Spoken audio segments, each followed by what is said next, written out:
Hi hello dears, അർച്ചന ചേച്ചിയുടെ പുതിയ വിശേഷങ്ങളിലേക്ക് എല്ലാ കൂട്ടുകാർക്കും സ്വാഗതം. അങ്ങനെ നമ്മുടെ അർച്ചനയെ കബളിപ്പിച്ച് അനിയന്മാർ കിടന്നുറങ്ങുന്നതായിട്ട് അഭിനയിച്ചുകൊണ്ടിരിക്കുന്നുണ്ട്. എന്തായാലും അർച്ചന ചേച്ചി അടുത്ത കാലത്തൊന്നും ആ വിജയശങ്കർ തിരിച്ചടി കൊടുക്കാൻ പോകുന്നില്ല.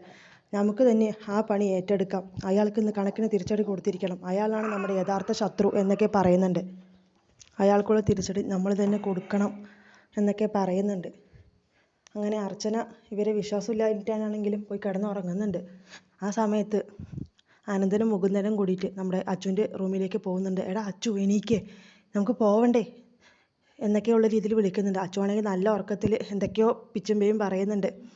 എടാ അച്ചു, എണീക്കേ എന്ന് പറഞ്ഞ് പെട്ടെന്ന് ഇങ്ങനെ തട്ടി വിളിക്കുമ്പോൾ അവൻ അയ്യോ എന്ന് പറഞ്ഞിട്ട് ഒച്ചയിട്ട് എണീക്കുന്നുണ്ട്. ഈ സൗണ്ട് നമ്മുടെ അർച്ചന കേൾക്കുന്നുണ്ട്. അയ്യോ എന്ത് സൗണ്ട് കേട്ടെന്ന് പറഞ്ഞ് വേഗം വാതിൽ തുറന്ന് പുറത്തേക്ക് പോകുന്നുണ്ട്.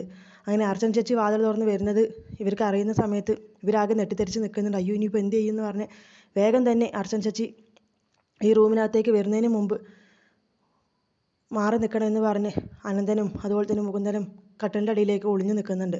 അങ്ങനെ ആ സമയത്ത് അർച്ചന റൂമിലേക്ക് വരുന്ന സമയത്ത് അച്ചു ഉറങ്ങുന്ന പോലെയായിട്ട് അഭിനയിക്കുന്നുണ്ട്. അങ്ങനെ ഒരു കുഴപ്പമില്ല, അനിയന്മാർ ഇവിടെ തന്നെ എന്നുണ്ട് രീതിയിൽ അർച്ചന വീണ്ടും പോയി കിടന്നുറങ്ങുന്നുണ്ട്. അങ്ങനെ അർച്ചന പോയ ശേഷം അനിയന്മാർ വിജയശങ്കറിൻ്റെ വീട്ടിലേക്ക് പോകുന്നുണ്ട്.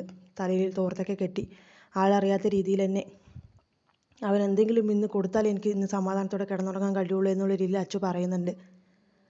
അങ്ങനെ അവിടെ വെച്ച് പലതും സംഭവിക്കുന്നുണ്ട്. അങ്ങനെയാണ് ഇന്നത്തെ പ്രൊമോയിലായിട്ട് കാണിക്കുന്നത്.